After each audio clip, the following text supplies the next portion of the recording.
Welcome to the Last Life Ever podcast.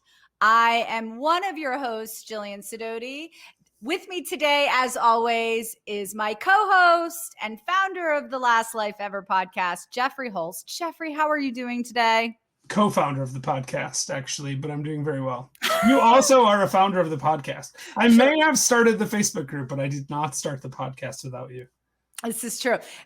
Thank you, everybody, for joining us today. Today, we are talking to Reginald Ryder, and he is going to talk about preparing your child for success in college, for success in life. I'm, for one, am very excited about this. And I think a lot of you parents out there who've been dealing with COVID-19 are probably excited about this as well, to figure out what to do next. And we're going to talk to him right after this. Help me, my brother, can you lend me a hand as I walk through this land of confusion? If we give to each other, then there's nothing to take. Let's live life for the moment before it slips away.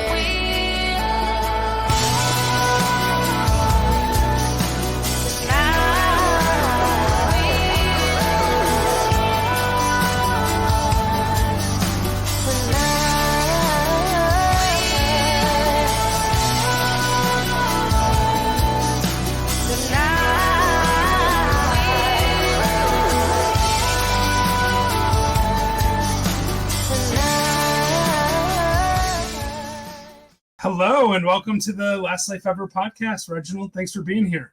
Tell us how you got on this track of coaching kids how to prepare better for life. Well, it really starts with my own experience in being a first-generation student. My parents didn't go to college. My dad was in the Air Force. We bounced around a fair amount, and college kind of became his equivalent of college in that respect. But for myself, they kind of could teach me a lot about life and a lot about things, but they couldn't really give me the information I needed to be successful in going to school. Clearly, they reinforced, going to school and being, a part of that environment and doing the most and the best that you possibly could.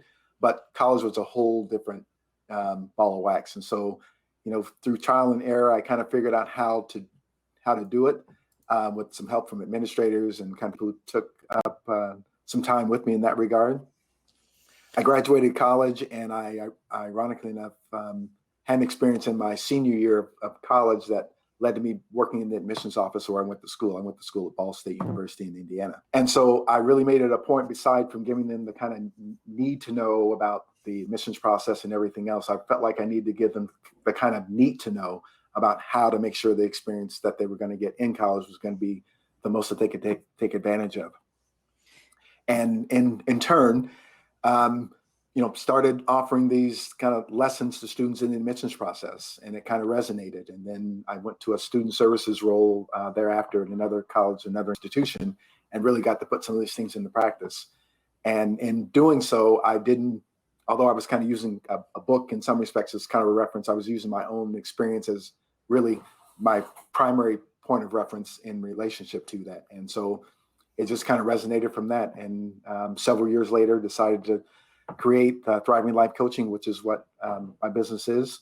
The motto is every student needs a little TLC. That's tender loving care, but that's also Thriving Life Coaching. I'll tell you, my parents split when I was in high school. And so I think I kind of slipped through the cracks on the whole admission process and everything. And, they were distracted by other things.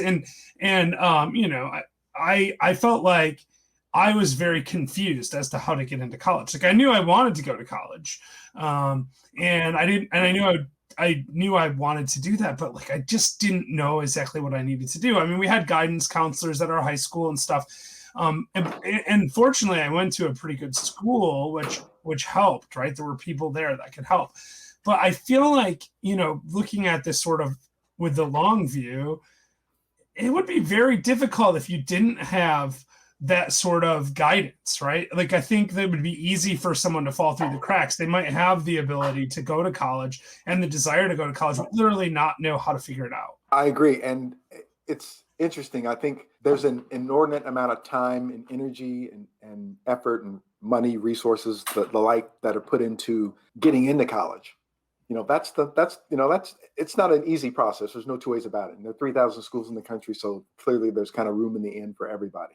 Mm-hmm. But that's the easy part. That's a 6 to 8 month, maybe a year process, depending on what you're looking at or what you have to do. People kind of relax at that point, and don't really realize that the next 4 years now, you've made this commitment, you've embarked on this journey in one respect or another. It's like, now what do I, you kind of see the deer in the headlights. I know for me it was kind of like, now what do I do? How do I make this happen? How do I make this work? How do I get from point A, from matriculation to graduation? Yeah, and for me, like, I went to a community college for 3 years before I went on to my 4-year institution. So I mean, obviously, I'm an overachiever, right? I did an extra year of community college, then I took a year off. So by the time I actually got to like really seriously finishing up my undergraduate degree, I was 6 years out of high school because of the year off and the extra year at community college. And a lot of that was I didn't know what I needed to do to make the next step. I didn't know exactly what classes I needed to take. And I didn't have any guidance on it. I mean, there were, I'm sure, guidance counselors at the school and stuff, but it was very individual making that, what choices you make. Right. And if you were not savvy at, what that meant or what that looked like, then, you kind of learn by, sometimes you learn the hard way. And clearly those knocks, those mistakes become milestones at some point. But in my view, from where you said it, that you can kind of minimize those in one respect or another, kind of what do you emerge, how do you emerge from it, and what do you become, in reference to that? And so the work that I try and do with students really bears that in mind, and really bears that question in how you get from point A to point B. I have quite a few questions because I feel like the landscape and the environment has changed. I feel like we're living in two different worlds now in the United States, where you have people who, I'm not picking on Lori Loughlin. I think there's a whole cadre of people who believe that you have to not only go to college, but you must go to the top school. And then you have another group of people, and Jeff and I are in this, we're both highly educated people. We're both attorneys, advanced education, both paid for college ourselves and law school ourselves. And yet I have this attitude now, because I'm around a lot of entrepreneurs who made it without a college education, that maybe that isn't the right path for everybody. How do you determine at such a young age, we're talking 17 at the oldest, or at the youngest, the oldest. Yeah. So, but they have to really start making those life choices, those huge life choices at 16, 17 years old. Am I going to go to college, or am I going to do something else? When you're coaching somebody, and by the way, my questions are so selfishly motivated. I have 3 children. I have 3 boys. My 3 boys are 3 totally different human beings who all are on different paths, and it changes daily on where I think they're going to end up. And I should probably stop predicting the future, but for my own purposes of like trying to guide them and what choices they should make, how do you determine when you're looking at a child that, so maybe their parents have said to you, I don't know, I just don't know what to do with him or her. How do you determine what's right for that child? It's interesting. Part of what I do in the context of coaching a student, and I, just for the record, so people kind of have a frame of reference, I coach my students like I work with my own 2 kids. I have a daughter who's a senior, yay, in college, who's about to graduate. My son is on a different path, but they're taking community college, at least at this point, for right now. So, I'm sure that, things are going to work themselves out and work themselves through. I really focus, although I may have a meeting with a family, so to speak, my focus is really on the student. And my focus is really asking and directing, the questions and the things that I ask them about, things like what motivates them, what their goals are, what their aspirations are, what they like about school, what they don't like about school, how they manage their time, how they see, the world in which we live in. Sometimes you're just kind of asking about, what's going on in the world, or what's going on in the world that they kind of see in one respect or another. So things like that are things that I attempt to do. And then really what I do, I guess what I really boil it down to, the whole coaching piece, is I work with students from their strengths. And in working with students from their strengths, I teach a community college class, and we were just talking about this today. As a matter of fact, I kind of focus on the 3 C's, and that's competence, confidence, and competition. You can't put yourself in a position to be anything other than competent to be able to, at least, even if you're just going to order a burger, let alone to get a college education. You have to kind of see yourself as you have to see yourself as the client.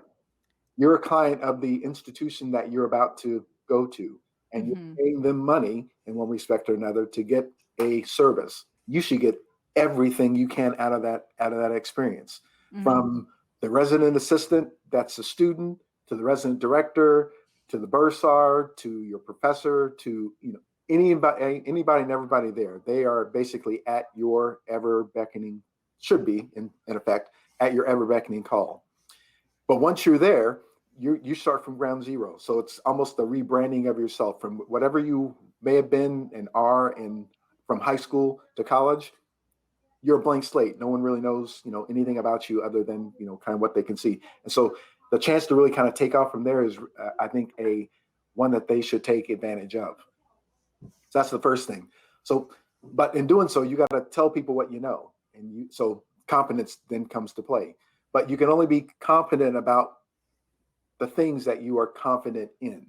And so understanding what that looks like and what that feels like for you, in the way of, you choosing a major, and you're what I call doing things that become your passion projects. I work right now with an online version of USC's EDD program. And I was just talking with students just before I came on, and talking to them about, and these are grown men and women, leaders in their community in one respect or another. To hear the word dissertation is kind of daunting. But if I said to you passion project, and really kind of figuring out what you do from that point on really does resonate and make sense. And people are like, oh, okay, well, this isn't so bad. I'll just go do research about what that is and then look like. So for a student, as a high school student, even a college student, begin to figure out what those things look like. What is your passion project? I like working with kids. I like sports. I like social media.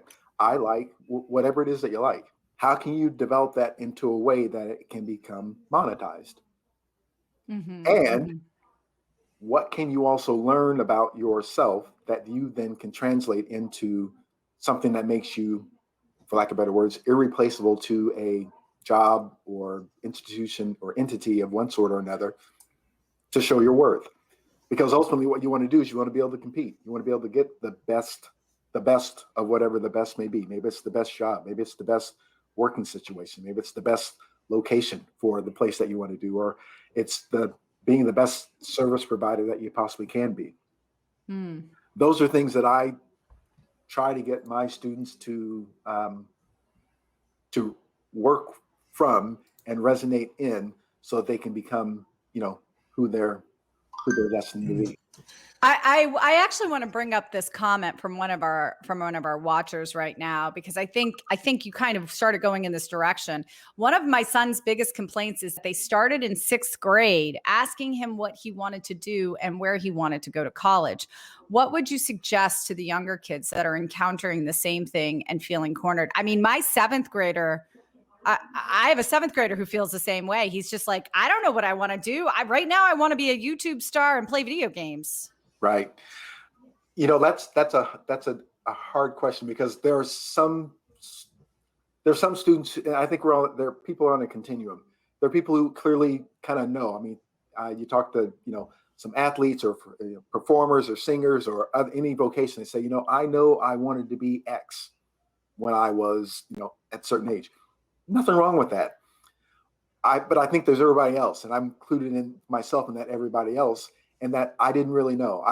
In my head, when I was a kid, thought I wanted to be a lawyer. So I saw, I was, what was it? So you dodged a bullet there, actually. Sounds like I did. Maybe I did. But, I saw, LA Law, and I saw the double-breasted suit and the white picket fence and the nice fancy car. And that was what I thought, I wanted to do. But what I realized is that within that sphere of being a lawyer was really a being of service. So again, it was kind of finding it out and figuring out what I could do and that I did well. Involuntarily, students' friends shared with me their problems and their issues, and I was able to kind of coach them through. I say that coaching now, but before it was just kind of being the counselor and armchair advisor. So, again, I didn't know how these things all work together in one respect or another, but ultimately what it ended up meaning for me was, figuring out what I did, figuring out what I love to do, and figuring out how I could do something with it. Now, again, I didn't really have a sense of what that was like, but I think it's okay for you not to know what you want to do. But the exposure and the experiences that you gain, whether they're just on a family trip or, go to work with mom or dad or, any other things that you like to do, those are the things that I think can and do begin to kind of resonate with you. So I don't like the pressure either, because I feel like the pressure over time has kind of gone down the spectrum of, kind of life. You had to think about these things as a senior, but now we're in a position now where we're having students think about these things a little earlier. It's not a bad thing, so don't get me wrong, but I think at the same time, you have to kind of calibrate it to the interest of the student as well. If someone had asked me what I wanted to do when I was in 6th or 7th grade and like really had given me more time to think about it, I may have come to that sort of realization about what I wanted sooner. So I think there's some value to that. On the other hand, I feel like I turned out okay. It just took me a little longer to decide what I wanted to do. Yes, I went to school for an extra couple of years, more than I maybe needed to, because I wasn't sure. I think I changed majors like 4 times before I finally settled on something. And then once I decided, then I actually went to school with a pretty amount of diligence and finished my law degree and my master's degree in like 3.5 years.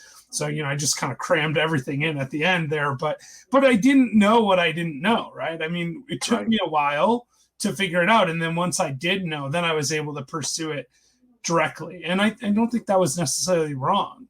And I think that's kind of what you're saying, right? I mean, you're just kind of saying, hey, there's something positive about thinking about this stuff, but you shouldn't be pressuring kids to make that decision right away. And I'll be honest with you. I was a political science major in college. That's what I ended up with. Because I thought I wanted to go to law school was what happened.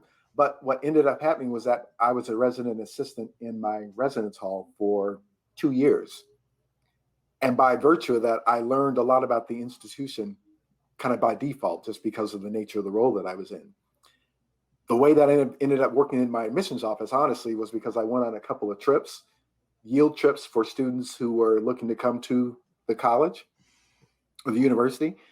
And I interacted with them. I answered questions. I knew a lot about the institution, and somebody tapped me on the shoulder and said, like, hey, would you be interested in doing a job like this? And I thought, no, I'm looking at law school and do other things. Well, I went on another trip and someone pulled me to the side and said, listen. So sometimes people seeing something in you that you don't necessarily see in yourself, but that's what happened. And so I applied for the position, and, umpteen years later, here I am talking about, the very thing that I did just to kind of make ends meet ended up becoming my vocation. And that's one of the greatest things, I think, and one of the biggest lessons people can learn is that you don't need to know where you're headed. You just need to follow your passions. And if you do that and you can figure out, like you said, how to monetize what you love doing, then you're going to turn out okay, right? I mean, at the end of the day, if you do something you love, it really helps. It might not be the easiest path, but in the long run, it turns out to be almost always the best path. Yes. So actually, I think I'm going to put this up because April actually had a little follow-up there. Are there any specific resources you can share to help them figure out, try a variety of things, help them figure out what they want to do? Service opportunities are a great way for people to be able to do those kinds of things, and volunteering. Now, granted, we're in a pandemic, so you kind of have to be mindful and careful and all those things. But once the world kind of quote unquote opens up again, I think those things are things that you do. And one of the students I was just talking to just a minute ago, that they were saying that there were times when in their family structure where service was very much a part of their kind of DNA, and so it was kind of like do I have to go la-di-di-da-di-da.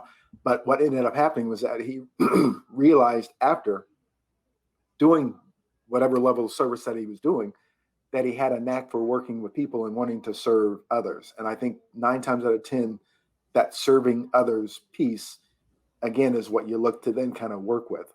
But I say, just kind of follow your passions, follow your dreams to whatever extent, and they'll dovetail in the ways that they need to in order for you to kind of figure out what that next step looks like for you.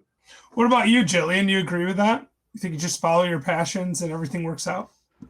Yes, I absolutely agree with it. I wish I did it. I am totally encouraging my children to do it.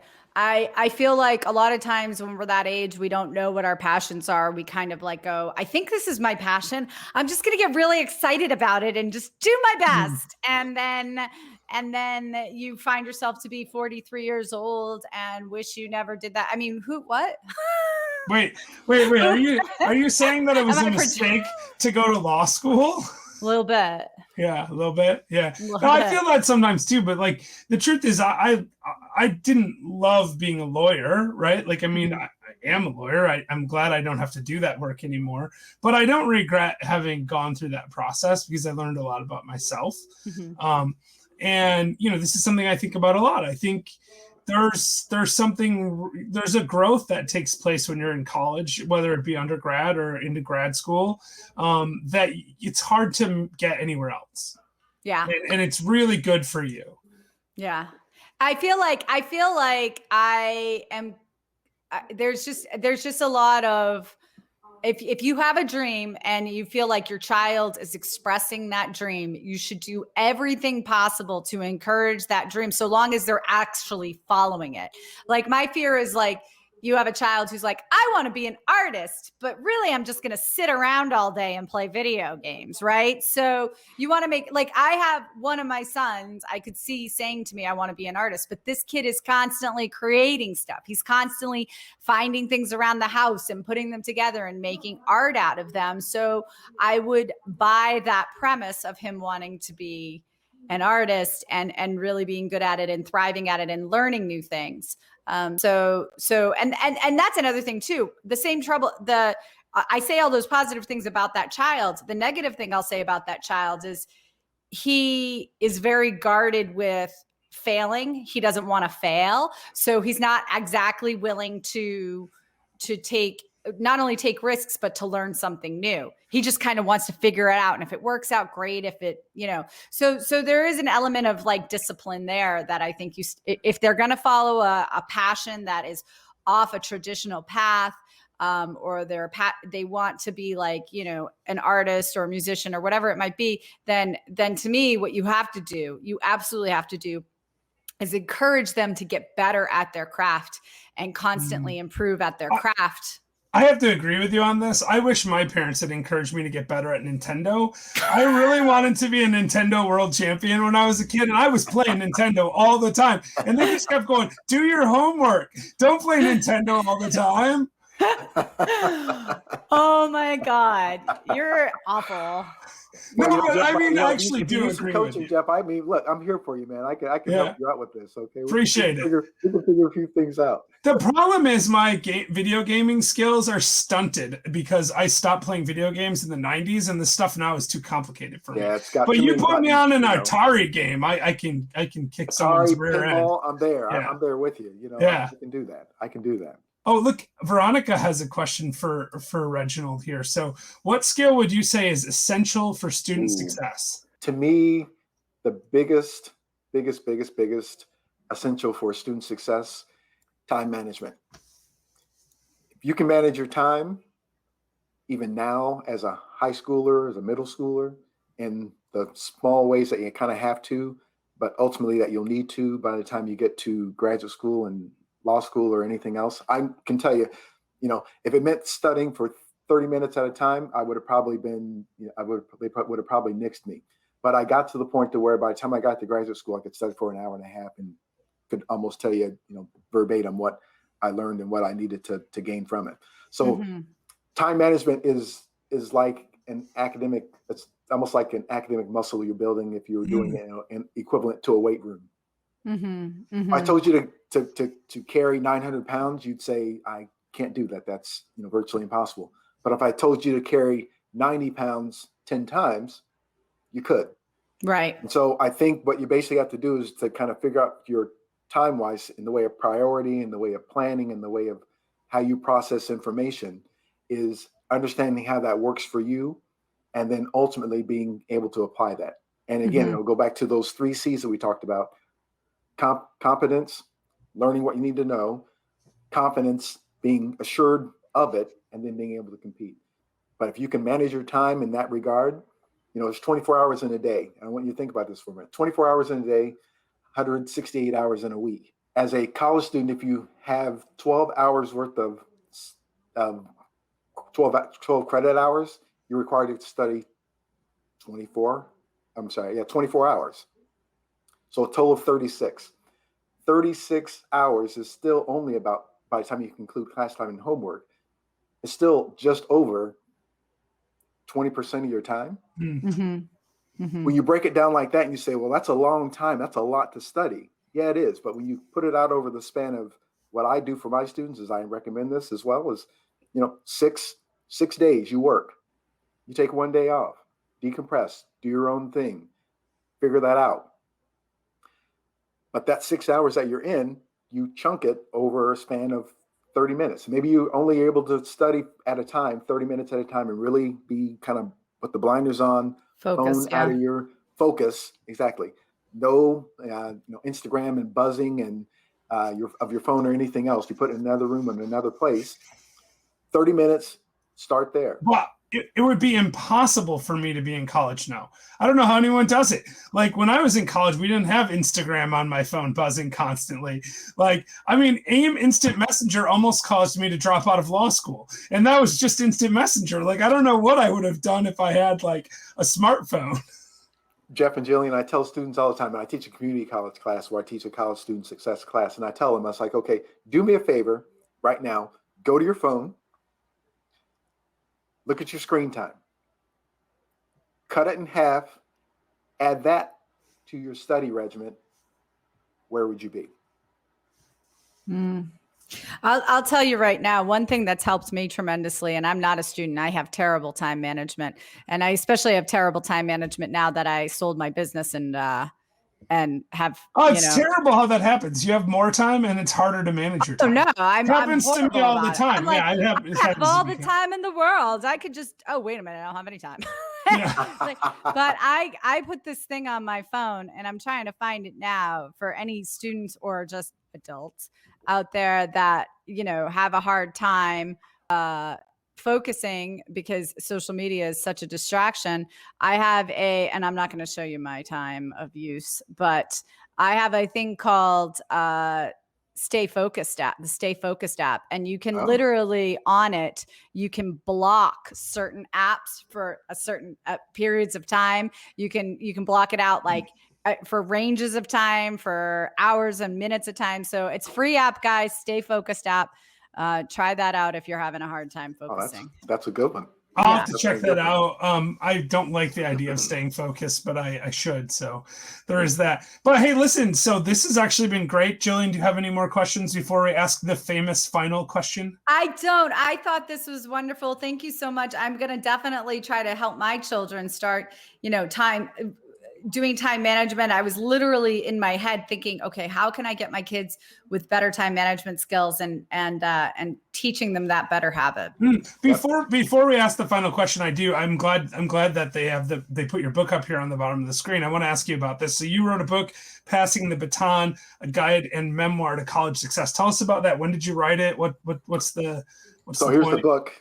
Thank you. I appreciate that, Jeff.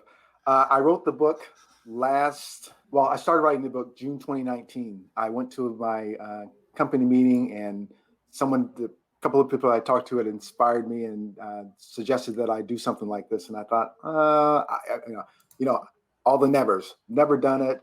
It's too hard. It's too this or too that. I was like, you know what? Let me just try it. And so I had my wife's support and family support. And one of my coworkers said she would read for me. She was a former athlete and a college student. It was like, if I'd had something like this in my own life, I probably would have done, much better, much differently in one respect or another. So from June 2019, I went on vacation. I started writing. I took a week or so, wrote a few chapters, and basically by the end of the year, end of 2019, I had it done.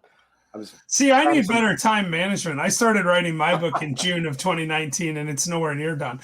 But what ended up happening was that I had it all ready to go, and then pandemic hit, and so I thought, well, I didn't know what to do. I was a little stuck, and so I took care of the business side of it that I needed to. Got to June, and I just pressed, send on Amazon, and I thought, well, let's put it out there and see what happens. But the book itself is talks about the transition that students go through from high school to college or any kind of academic setting that they're in, how to perfect it in the ways that they need to, lots of tips and strategies in that regard.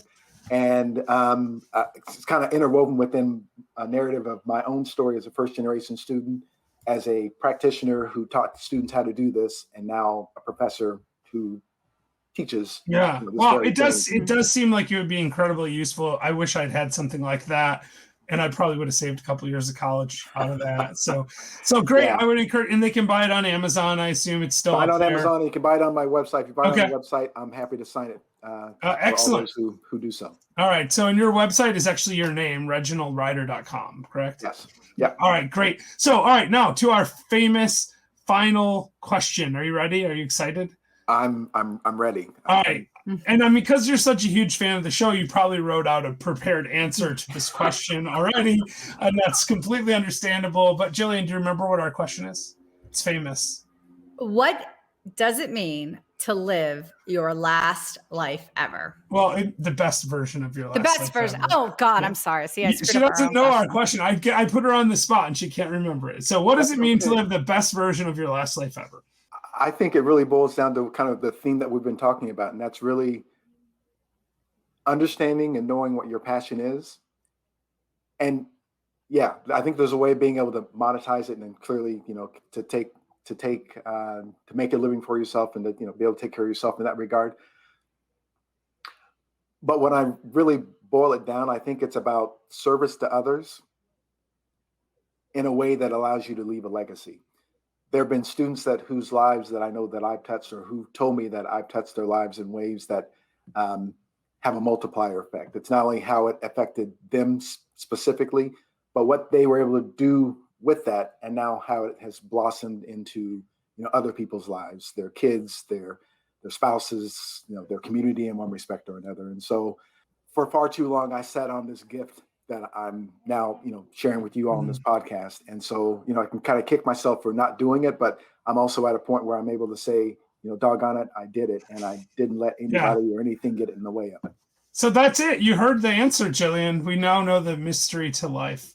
That was a very profound answer. Oh, actually, I agree. I mean, so if I translate it, if I were summarizing it, I would say, follow your passion, monetize your passion, and create a legacy through that passion. That sounds like what you're saying, and I agree with you completely. That's exactly what I think as well. And we really appreciate you being here. So, Jillian, are you ready to wrap up the show? I'm ready, Jeffrey. Okay. Ready. In that case, Reginald, thank you for being here, and we will be back.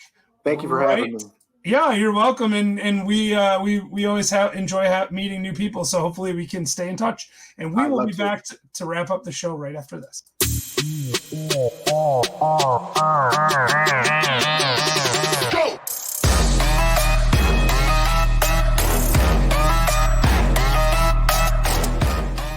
Welcome. Jeffrey, I'm glad I got the finance degree.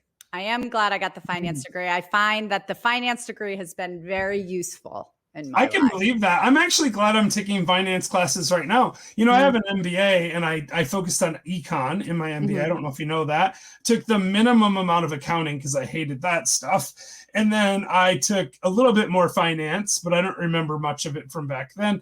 But the economics is where I was really interested at the time.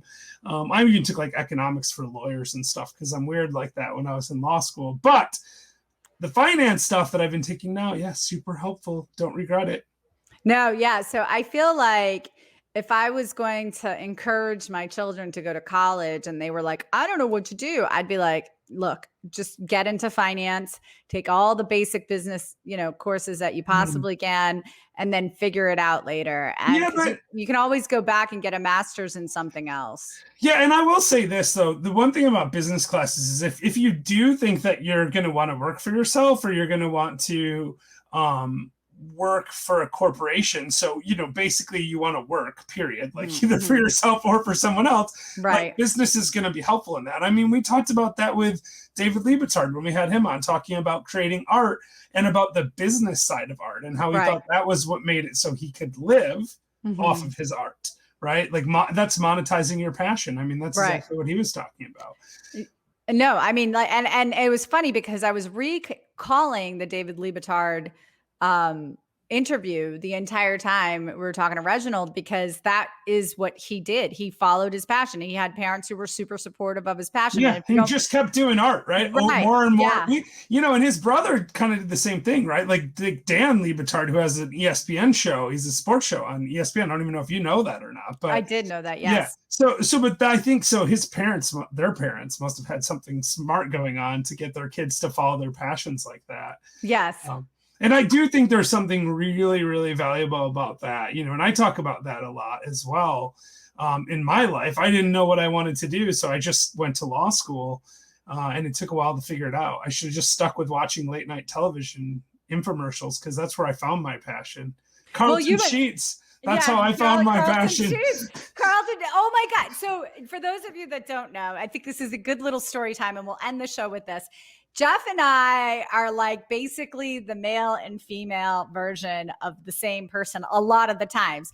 And one of those times is how we went to law school, and then also how we got into real estate. And the first way of how we got into law school is I was bored at work one day and I was like, oh my God, I'm graduating college next week and I don't want to get a real job. And I guess let me call that law school I applied to and see if I can get in there. And that's how I ended up going to law school. It's not exactly a story I'm proud of, but that's what happened. And I got through law school and I made it happen, and I started practicing as an attorney. And then to get into real estate, I was up late one night and I bought the Carlton Sheets How to Get Into Real Estate No Money Down program. Yeah, no money down real estate investing or whatever. I don't remember exactly what it's called, but I was into Carlton Sheets before I went to law school. I actually got the CDs of it, when I was in law school, but I had actually been watching his show when I was like 14 years old, because I'm weird. Mm-hmm. I was the kid that would sneak out late at night and like watch Carlton Sheets infomercials. Like that was my thing. But yeah, you're right. I mean, it is kind of crazy. But I think honestly, when I was like 14, the reason I liked Carlton Sheets was that he was sitting by a pool in Florida, like, with a bunch of other rich people sitting by a pool in Florida. And I thought, I just want to sit by a pool in Florida. I don't think I actually wanted to get into real estate back then. And that is why, Last Life Ever is so important to me, because real estate is the means to sit by a pool in Florida. Or whatever you want to do with your life. Which we're going to be doing, sitting by pools soon.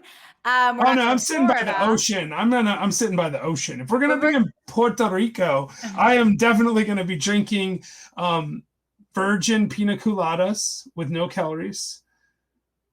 No, you're okay, not. You're right. You're right. Who's that? Who's kidding who? I'm going to drink, for sure, I'm going to drink some rum while I'm in Puerto Rico, because that's what you do in Puerto Rico. I think we should go to the Bacardi Rum Factory and take a tour. Oh, yeah. We should see if we can interview someone there for the show.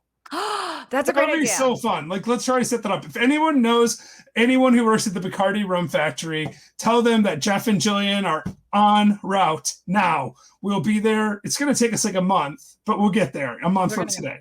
A month from today. So yes, anyhow, we're going to Puerto Rico. I'm going for 3 weeks. Jeff's going for a month, and we're going to explore. We're going to explore the island. We're going to do some shows from there. I hope you will join us on Facebook or whatever platform you view this show on, because we're going to be reporting live from San Juan, Puerto Rico. Wait, hold on. Reporting live. I wanted to feel cool like you. Your mic's in the cam, like it's in the show today. We're going to be reporting live from San Juan, Puerto Rico. You know what, Jillian?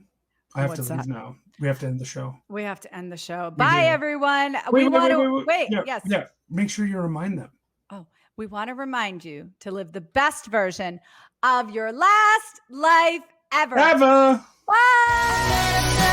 Freedom.